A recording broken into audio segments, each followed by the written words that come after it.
I believe Guyana will remain stifled if we don't push our children to be the visionaries, to be the people that have the idea that push the country forward. For the last 40 years, the way that we have seen it is the government control all the ideas. They get to implement all the ideas while the people sit back and watch. I want to see more brilliant Guyanese children. Other than us saying that Afran Ali is the smartest, Jack Dio is the smartest, Ramatar is the smartest, there's other people in the country that got great ideas, and we need to explore them. We need to open up doors for those people to shine. And I believe if we don't, Guyana will push forward and it'll end up pushing backward. Guess what Chetty Jagan said? And this is out of his mouth. He said Guyana is a backward country. Not a forward country, a backward country. So we must ask ourselves, well, why did Chetty, a guy who started the PPP with Burnham and his wife, why did he say that Guyana is a backward country, although he was focused on pushing the country forward? Why did he say it?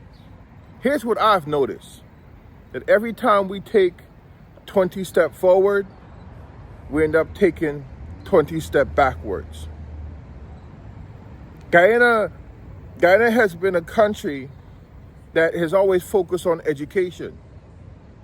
So if you're focused on education, I would think doors will be opened up to the younger generation who have great ideas for the country. Instead, every time someone who's young come up with a beautiful idea to push the country forward, no matter what industry, they have to take 10 steps back.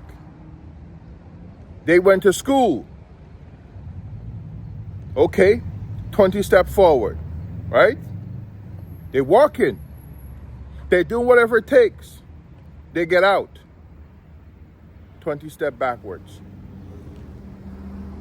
And after I went to sit down with some of the most powerful people in Guyana and some of our elderly people who should be encouraging young Guyanese to press forward, you know what I learned? They're selfish. They only care about themselves and their pockets. And that's bad. Guyana is a young country with young people looking for opportunities to shine, to express themselves. All these young people are lacking. They're not lacking ideas. They're lacking money. They're lacking opportunity. They're lacking connections. And this is why I feel that we need a committee. Not just a committee focused on tackling corruption. We need a committee outside of Parliament, outside of the President and Vice President office. A committee that represents the people, that want to see the children flourish and do well in life. Because as of right now, from what I've seen, what I've experienced, only a few men and women with good ideas is going to be successful in Guyana. And we don't know if they're good ideas or not. Because think about it real quick, right?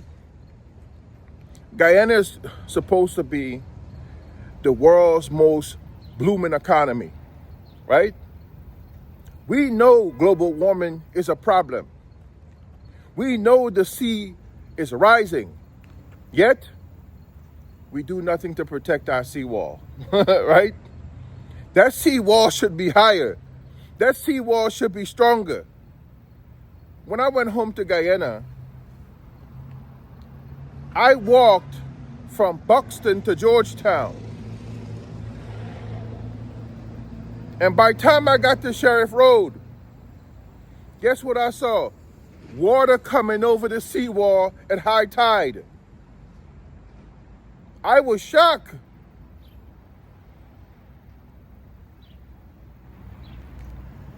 God put me here in America in a car with a lot of the scientists who worked at NASA. And I worked at NASA for a while. And these scientists are disappointed with the way these businessmen think, the way these politicians think. They're putting people's lives in jeopardy. So flash forward to Guyana. I was talking to the village leader there in Buxton. I said, if you're gonna plant mangroves, do not plant it where the water would rise and cover it in the sand. You gotta plant it inside the seawall on the same side where the houses are at. They went and planted in a place where the water, the wave, washed away the plants before they could even grow. So I said to myself, it must have been a Ponzi scheme. It must have been a Ponzi scheme because they didn't want to hear no ideas. And bear in mind, I have been a landscaper for over 7 years in America, planting things at NASA, at USDA, at Kennedy Center. So I come back with these great ideas to share it with my country about landscaping, about media. Here's what I had to do. I had to find the money so I could keep taking steps forward, implement my idea, and when I implement the idea, everyone took notice and they jump on board. Because I stopped listening to what the politicians had to say, to what the lawyers had to say, to what the businessmen had to say. And I took actions on my own, build a team, and I pressed forward. And that's what the children in Guyana have to do. If you want to be successful, you cannot listen to any of them because they have their own agendas. You have to find a way to raise money for your ideas and press forward. That's the only way. Until we're able to get some of these suppressors out of office. When we get these suppressors of media, of art, of intellectual properties, of ideas out of the way, Guyana will bloom. Not because we have oil, but because of ideas. We're not a country that discuss ideas. The parents don't want to hear no idea from their children. The government don't want to hear no ideas from its citizens. But I believe a time will come where Guyana will focus. And the younger generation will block out their parents. They will block out the government. And they will start to work on their own ideas. And this is what's happening in America. Dudes had to go build Silicon Valley. They had to push for to implement cryptocurrency for 10 years before the government catched on and realized what the heck cryptocurrency is, what the blockchain really is.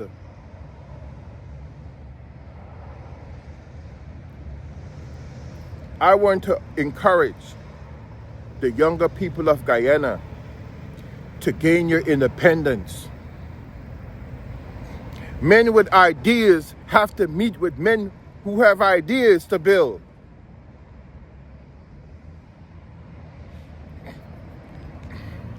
Now, I want y'all to keep this in mind. I'm not the most perfect person when it comes to speaking on this camera.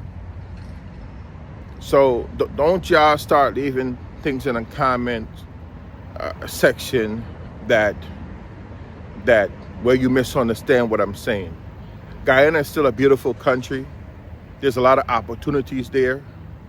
I'm just saying that the younger generation have to take actions to implement their ideas, their vision for the country, and stop depending on the PPP party. Stop depending on Afran Ali, Jack Dio, and Ramatara and the rest of them. Because it's your country too. It's your resources. And you should fight for your country to be big and beautiful, to have mansions, to have nice cars. You should be fighting for you to have good jobs. But guess what? It's not an overnight thing. You got to fight.